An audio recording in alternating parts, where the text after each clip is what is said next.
রেখে বলে, ও বান্দা কোন দিকে যাচ্ছ? আমার দিকে এসো, আমি তোমার রব, আমি তোমার সৃষ্টিকর্তা, আমার দিকে আসো, ইহদিনাস সিরাতাল মুস্তাকিমের দিকে আসো। আল্লাহ তাআলা বান্দাদেরকে ডাকতে থাকে। দুনিয়াতে আমরা এসে এই দুনিয়াবি কাজে লিপ্ত হয়া আমরা মালিককে ভুলে গেছি। আল্লাহ রাসূল সাল্লাল্লাহু আলাইহি ওয়াসাল্লামের হাদিসের মধ্যে পাওয়া যায়, কুল্লু উম্মতি ইয়াদখুলুনাল জান্নাতা ইল্লা মান আবা।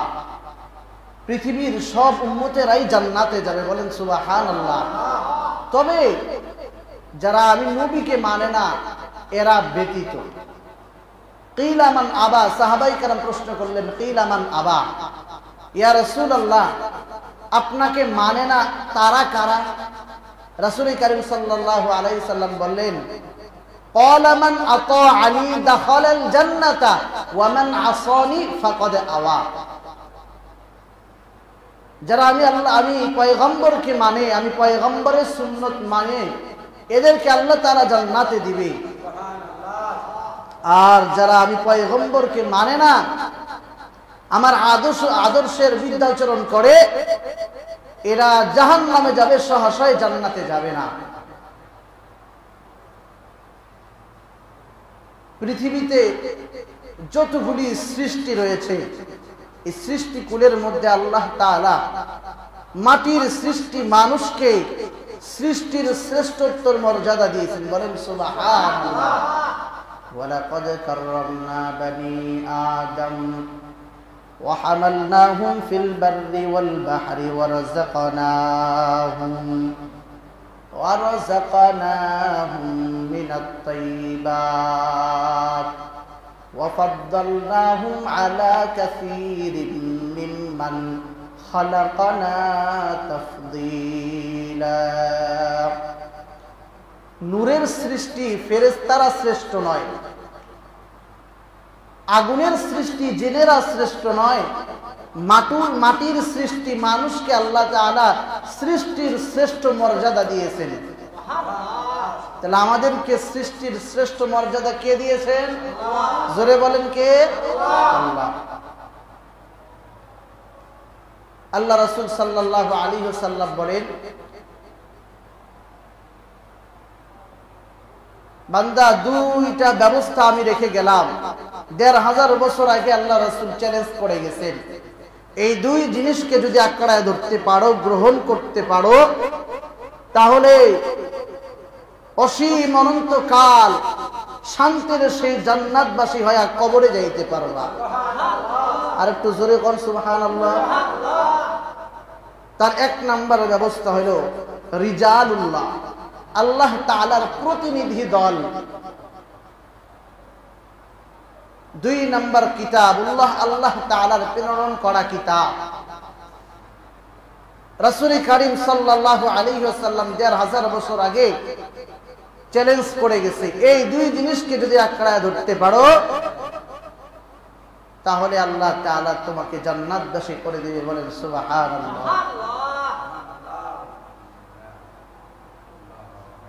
রাসূল কারীম সাল্লাল্লাহু আলাইহি ওয়াসাল্লামের হাদিস থেকে বোঝা যায়, রিজালুল্লাহ, আল্লাহ তাআলার প্রতিনিধি দল।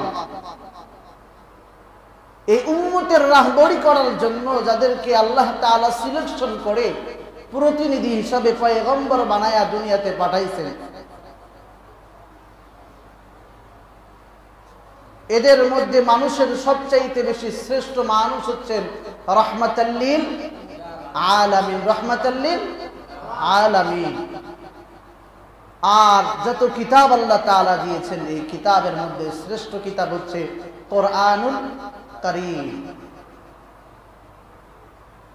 এই দুই জিনিসকে যদি আঁকড়ায় ধরতে পারো, রাসূলের আদর্শ সুন্নাত যদি আঁকড়ায় ধরতে পারো, আর আল্লাহ তাআলার কিতাব কোরআনকে যদি মেনে চলতে পারো, দুনিয়াতে সুশৃঙ্খল জীবন যাপন যদি গঠন করতে পারো, তাহলে আল্লাহ তাআলা তোমাকে জান্নাতবাসী করে দিবে, বলেন সুবহানাল্লাহ। কোন জান্নাতবাসী করার আগে হাসরের ময়দানে আল্লাহ তাআলা বান্দার হিসাব নিকাশ করবে কি করবে না? করবে না? যদি নেকের পাল্লা ভারী হয় তাহলে জান্নাত, আর যদি গুনাহের পাল্লা ভারী হয় তাহলে জাহান্নাম। আমরা প্রতিটা মানুষই জানি আমাদের জীবনের কতগুলি নেকের কাজ আছে, কতগুলি গুনার কাজ আছে। গুনার কাজ বেশি না নেকের কাজ বেশি আমরা জানি না সকলেই। এরপরেও আমাদের ভুল হইতে পারে কি পারে না? আমাদের পক্ষ থেকে যদি ফেরেশতারা আল্লাহ তাআলার দরবারে দোয়া করে, সেই দোয়া কবুল হবে কি হবে না? ডাইরেক্ট না ইনডাইরেক্ট? ডাইরেক্ট কবুল হয়ে যাবে, বলুন সুবহানাল্লাহ। তাহলে আপনার আমার জন্য যদি আমরা কিছু কাজ, নবীর সুন্নত কিছু কাজ যদি আমরা করি, এই কাজগুলি করার মাধ্যমে, কাজগুলি করার কারণে অসংখ্য ফেরেশতারা আসমানে আল্লাহ তাআলার কাছে আপনার আমার জন্য দোয়া করতে থাকে, বলেন সুবহানাল্লাহ। 7 প্রকার মানুষের জন্য আল্লাহ তাআলা আসমানে ফেরেশতাদের মাধ্যমে দোয়ার ব্যবস্থা করছে, বলেন সুবহানাল্লাহ। 7টা প্রকার মনোযোগ দিয়ে শুনবেন তো ইনশাআল্লাহ। একটা একটা করে বলবো ইনশাআল্লাহ। আমি 7টা বলতে বলতে হুজুর চলে আসবে ইনশাআল্লাহ। 1 নম্বরে হচ্ছে যে ব্যক্তি রাতের বেলা ওযু করে ঘুমায়,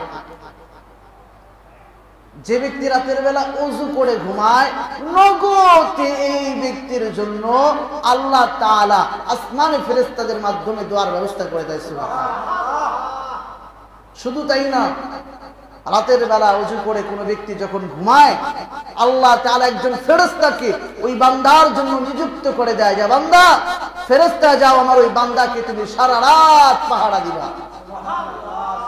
ফেরেশতা ওই বান্দার মাথার সামনে এসে দাঁড়ায় থাকে সারা রাত। সকাল বেলা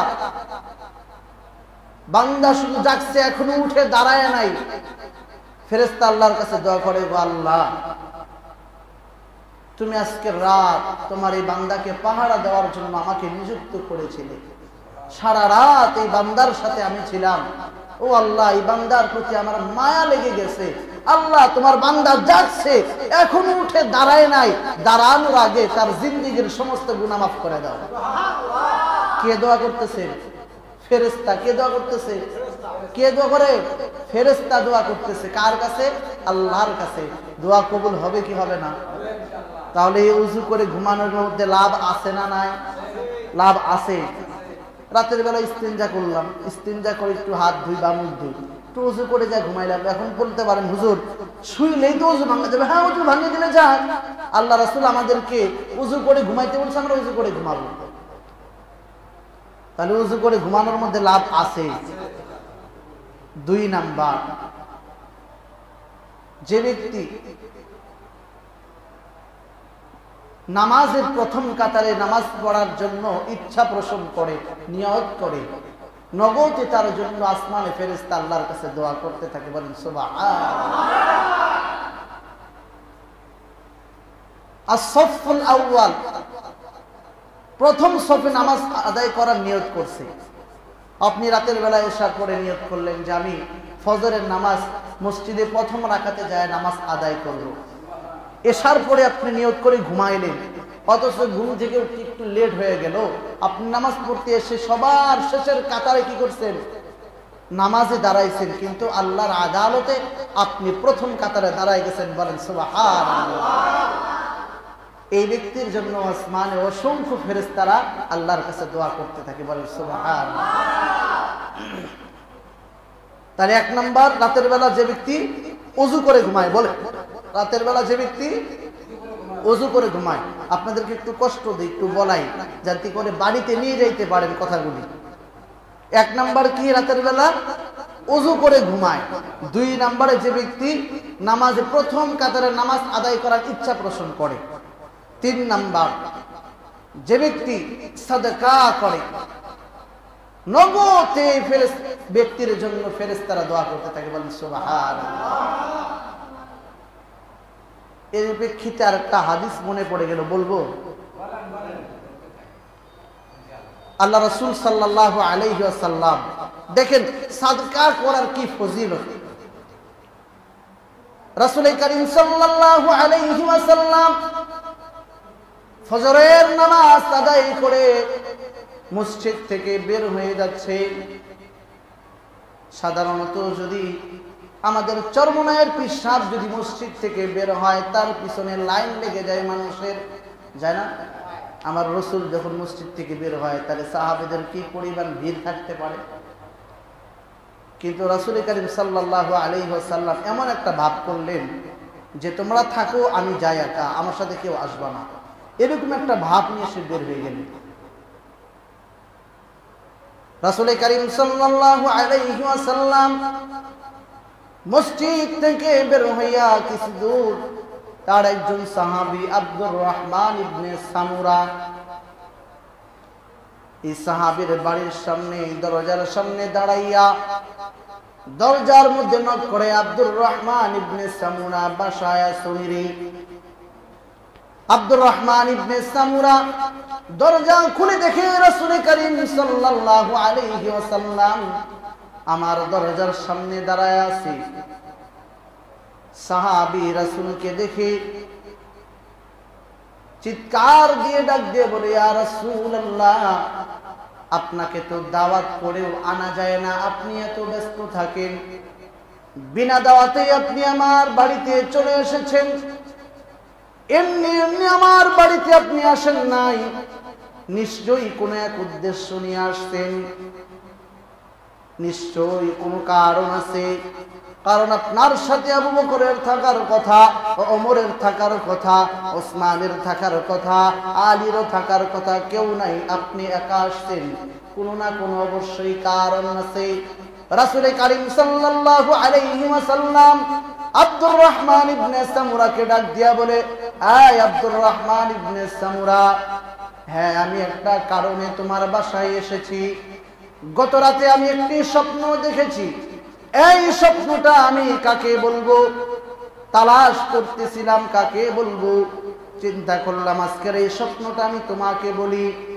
আব্দুর রহমান ইবনে সামুরা বলে, ইয়া রাসূলুল্লাহ, পৃথিবীর মধ্যে যদি কেউ সবচেয়ে বড় ভাগ্যবান ব্যক্তি হয়ে থাকে তাহলে সেটা আমি হব, কারণ না চাইতে আমি আসমানের চাঁদ পেয়ে গেছি, না চাইতেই আমি আপনাকে আমার বাড়ির সামনে পেয়ে গেছি।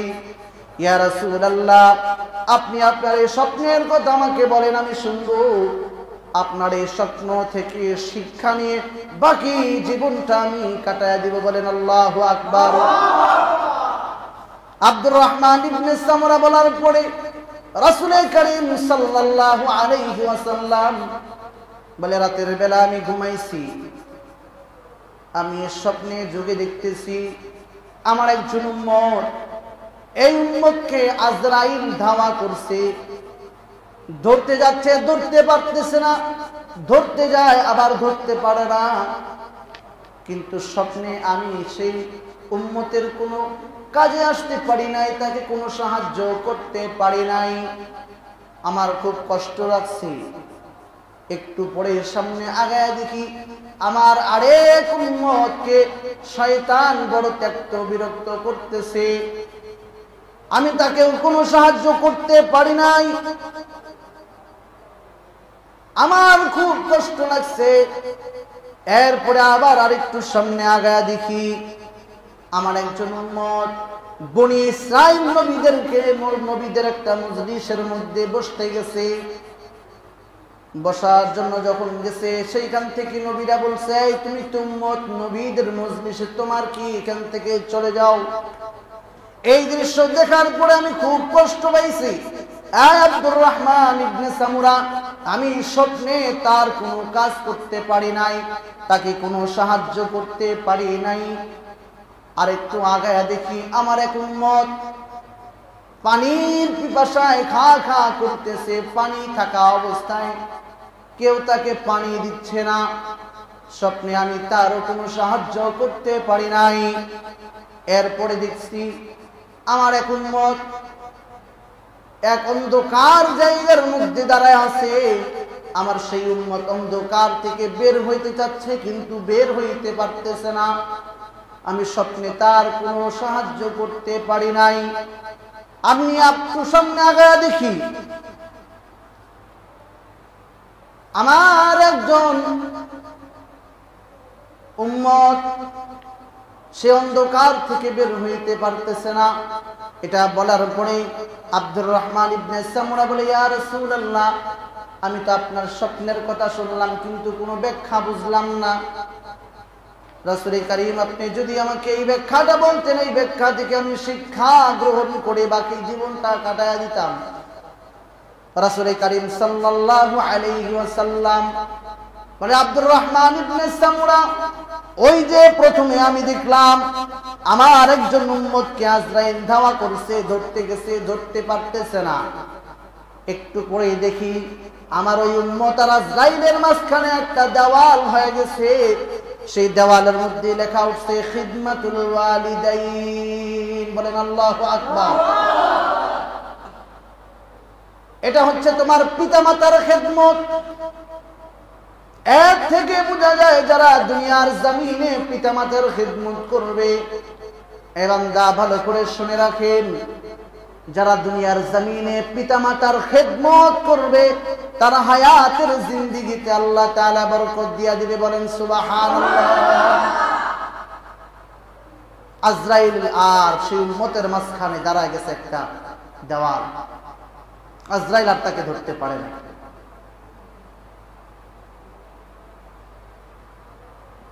একটু পরে যে দেখছিলাম আমার একজন উম্মতকে শয়তান বড় বিরক্ত করতেছে। শয়তান তাকে এত পরিমাণ বিরক্ত করতেছে যে সে কোনো ইবাদতই করতে পারতেছে না। একটু পরে দেখি ওই উম্মত আর শয়তানের মাঝে আরেকটা দেওয়াল তৈরি হয়ে গেছে। সেই দেওয়ালের মধ্যে লেখা হচ্ছে হাযা যিকরুল্লাহ। এটা হচ্ছে তোমার জিকির। যারা দুনিয়ার জমিনে বেশি বেশি আল্লাহ তাআলার নামের জিকির করবে তাদের থেকে শয়তান দূরে চলে যাবে। বলেন সুবহানাল্লাহ। অনেক মানুষ বলে, আল্লাহ শয়তান, হুজুর শয়তানের ওয়াসওয়াসায় পড়ে গেছে, শয়তানকে কিভাবে দূর করব? এই যে আল্লাহর জিকির বেশি বেশি করবেন তো শয়তান আপনার থেকে দূরে চলে যাবে। বলেন সুবহানাল্লাহ। 3 নম্বরে আরেক তোমার উম্মতকে দেখলাম, বনি ইসরাইল নবীদের মজলিসের মধ্যে উম্মত বসতে গেছে, নবীরা তাকে তাড়ায়া দিছে। আমি খুব কষ্ট পাইছি। একটু পরেই দেখি কোন নবী জানি তার হাত ধরে টান দিয়া স্বয়ং আমি মুহাম্মদুর রাসূলুল্লাহ সাল্লাল্লাহু আলাইহি ওয়াসাল্লামের পাশে বসায় দিয়েছে। বলেন সুবহানাল্লাহ। সেইখানে লেখা উঠছে গুসুলুল জানাবা। সোজা কথা বলি, এটা হচ্ছে পবিত্রতা। দুনিয়ার জমিনে যে পবিত্র অবস্থায় থাকবে, কাল কিয়ামতের ময়দানে, হাসরের ময়দানে সেই ব্যক্তি আল্লাহ রাসূলের সাথে বসবে। বলেন সুবহানাল্লাহ। হুজুর চলে আসছেন।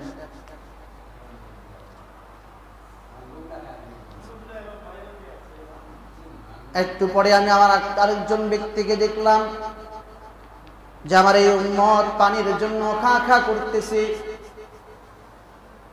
আমার এই উম্মত পানি পানি করতেছে, পানি কারো হাতে থাকার পরেও কেউ পানি দিতেছে না।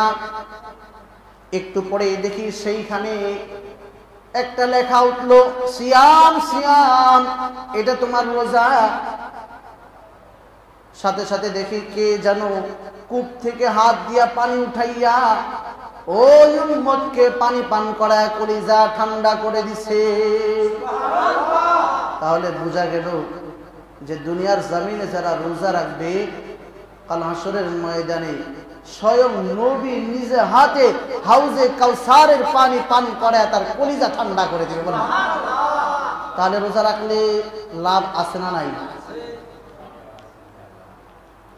এরপরে আমার দেখলাম আমার এক ব্যক্তি, আমার এক উম্মত অন্ধকারের মধ্যে আছে, অন্ধকার থেকে বের হইতে যাচ্ছে, বের হইতে পারতেছে না।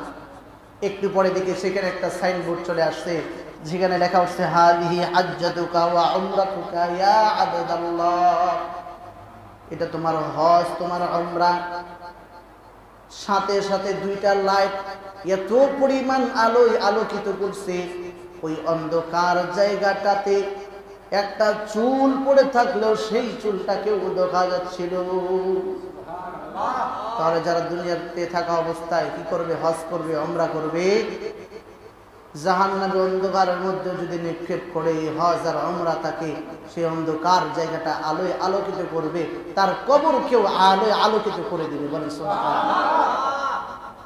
কবরের মধ্যে কেউ বাতি নিয়ে যাইতে পারবে? পারবে না, অন্ধকার। যাদের উপরে হজ ফরজ হয়েছে হজ করে ফেলেন, তো আপনার কবরকে আলোকিত করবে আপনার এই হজ যদি কবুল হয়ে থাকে। সুবহানাল্লাহ। আমার এটা টার্গেট ছিল। আমার এক উম্মত, সে আগুনের মাঝখানে দাঁড়ায় আছে, তার চতুর্দিকে আগুন।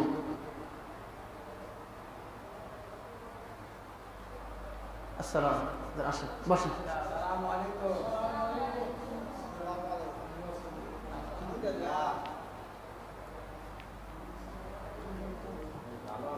পাঁচ মিনিট হবে, একটু বসেন, এখানে বসেন। বসে আছে, চতুর্দিকে আগুন, বের হইতে চাচ্ছে, বের হইতে পারতেছে না।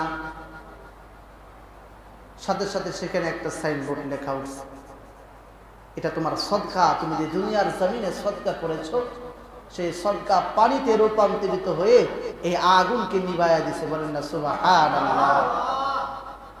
তাহলে দুনিয়ার জমিনে যারা সদকা করে যাবে, জাহান্নামের আগুন আপনাকে স্পর্শ যদিও করে, আপনার এই সদকা পানিতে রূপান্তরিত হয়ে সে আগুন নিভাইয়া দিবে। বলেন সুবহানাল্লাহ।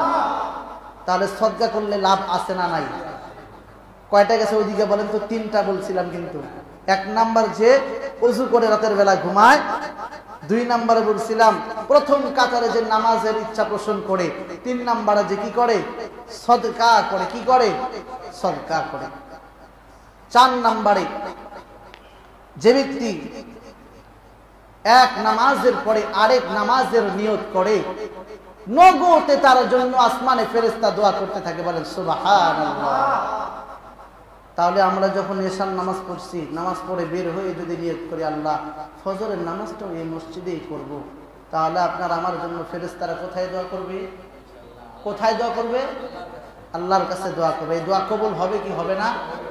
ডাইরেক্ট না ইনডাইরেক্ট? ডাইরেক্ট কবুল হয়ে যাবে। আমাদের তো অনেক সময় দোয়া কবুল হয় না, কিন্তু ফেরেশতাদের দোয়া কবুল হয়ে যায়। কারণ ফেরেশতাদের জিন্দেগিতে কোনো গুনাহ নাই, তারা কোনো হারাম কাজে লিপ্ত হয় না, গুনার কাজে লিপ্ত হয় না। তা আমরা যদি ছোট ছোট কিছু কাজ করার মাধ্যমে, কাজ করার পরে যদি ফেরেশতারা আমাদের জন্য দোয়া করে, সেই দোয়া আল্লাহ যখন কবুল করে নেয়, আপনার আমার জিন্দেগি থেকে যখন গুলাগুলি ঝরে পড়ে যায়, বলেন তো তখন কেমন লাগবে? ভালো লাগবে না? এই কাজগুলি করলে লাভ আছে না নাই? চারটা বললাম। পাঁচ নম্বরে যে ব্যক্তি বেশি বেশি নবীর উপরে দরুদ পড়বে, তার জন্য ফেরেশতারা আসমানে দোয়া করতে থাকে। বলেন সুবহানাল্লাহ। ছয় নম্বরে যে ব্যক্তি অসুস্থ কাউকে দেখতে যায়, অসুস্থ মানুষকে দেখতে যায়, এর জন্য আল্লাহ তাআলা কি করে? আসমানে ফেরেশতাদের মাধ্যমে দোয়ার ব্যবস্থা করে দেয়। বলেন সুবহানাল্লাহ।